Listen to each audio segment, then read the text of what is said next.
Even ইয়ে করতে গিয়ে বাছাই করতে গিয়ে ইমব্যালেন্স ক্রিয়েট হয়ে যাচ্ছে, ঠিক না? নাকি একটু কমপ্লেসেন্ট হয়ে গেছিলেন যেটা মানে গোয়িং ওয়েল, সেখান থেকে হঠাৎ করে না, এরকম কিছু না। হেলস যাওয়ার পরও আমরা 3টা ম্যাচ জিতছি, তো আমার মনে হয় কিছুটা মোমেন্টাম হারাইছি আমরা।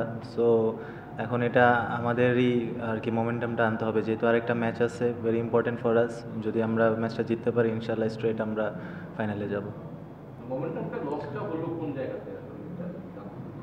ভুল ত্রুটি ছিল টিমে, হয়তোবা কিছুদিন আমরা ব্যাটিং খারাপ করছি, কিছুদিন বোলিং খারাপ করছি। অল ওভার আমরা একসাথে ভালো একটা মানে কম্বাইন্ড পারফরমেন্স দিতে পারি নাই।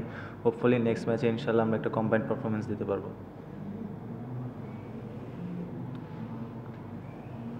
আপনাকে মনে হচ্ছে যে আপনাদের মানে খুব কাছাকাছি চলে আসছে, মানে এখন মোমেন্টাম রাইট এই সময় যদি উঠাতে না পারেন তাহলে আলাদা বুঝতে পারবো।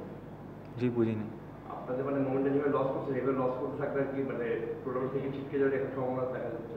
না না, স্টিল তো আমরা এখনও 2-এ আছি। আমার মনে হয় আমাদের হাতে আরেকটা ম্যাচ আছে, আর ইনশাল্লাহ আমরা কালকে আমাদের বেস্ট ক্রিকেটটা খেলবো। আর আমরা যদি প্রসেসে থাকি ইনশাল্লাহ রেজাল্ট আমাদের পরেই আসবে।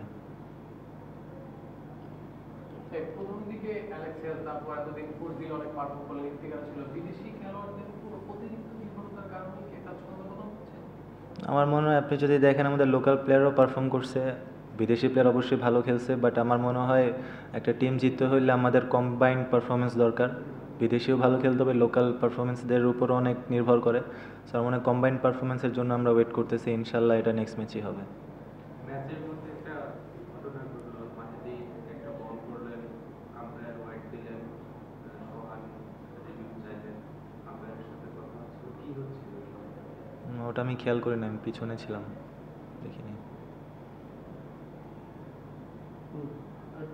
ঢাকার ফার্স্ট পেজে অনেক রান দেখা গেছিল, এখন দেখা যাচ্ছে 100% রানটা অনেকটা কোনো কম চলছিল। উইকেটের বিহেভিয়ার কি আপনার মনে চেঞ্জ হয়েছে নাকি একটু ব্যর্থ?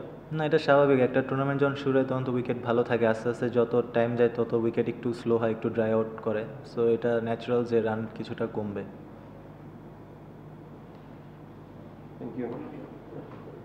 আপনার কাছে জানতে চাই, এই বিদেশি প্লেয়ার অনেকে চলে গিয়েছে, আপনার কিছু স্পোর্টস ব্যাগ আছে, তাকে আনার চিন্তা ভাবনা করছেন বা তার সঙ্গে যোগাযোগ করছেন, যদি একটু বলতেন।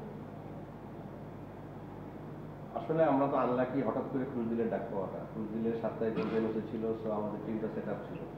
সো আমরা কোয়ালিফাইয়ের জন্য আমরা চিন্তা করে প্লেয়ার অলরেডি আমরা যাদেরকে সাথে কথা বলেছি আপনারা তো দেখছেনই, সুতরাং আমরা সময় মতো আমাদের প্লেয়ার চলে আসবে।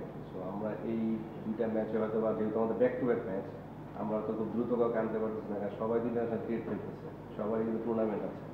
সেই সূত্রে আমরা মনে করতেছি যে খুব দ্রুতই অথবা কালকে ম্যাচটা আমাদের অপেক্ষা করতে হবে, 3 তারিখে আমাদের যোগাযোগের জন্য যতগুলো নাম আসতেছে আপনারা শুনতে পাচ্ছেন, সবার সাথে আমাদের কথা হচ্ছে। অফিসিয়াল সোর্স থেকে বেসিক্যালি আমরা যেহেতু প্লেয়ারদের সাথে কন্ট্যাক্ট করি, তাদেরই কথা হচ্ছে যে মানে আসার আগ পর্যন্ত এটা আসলে ওপেন করতে দেয়, তাদেরই একটা কমিটমেন্ট যে আমরা আসার আগ পর্যন্ত ওপেন না করা।